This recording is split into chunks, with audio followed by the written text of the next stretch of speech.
করার পর রোদে নিয়ে আসলাম, একটু গায়ে রোদ লাগার জন্য। আর এসে কি করছে দেখো,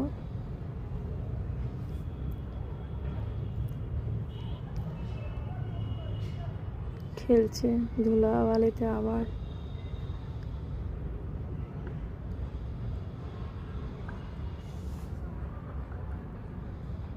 মামাম চলে যাব, হ্যাঁ মা চলে যাব।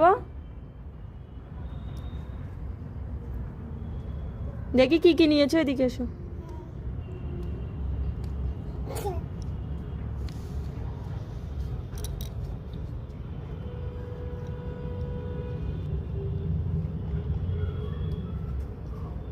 দেখি হাতে কি, হাতে হাতে কি দেখি না। এ হলো হাতে, দেখি দেখাচ্ছে না আবার।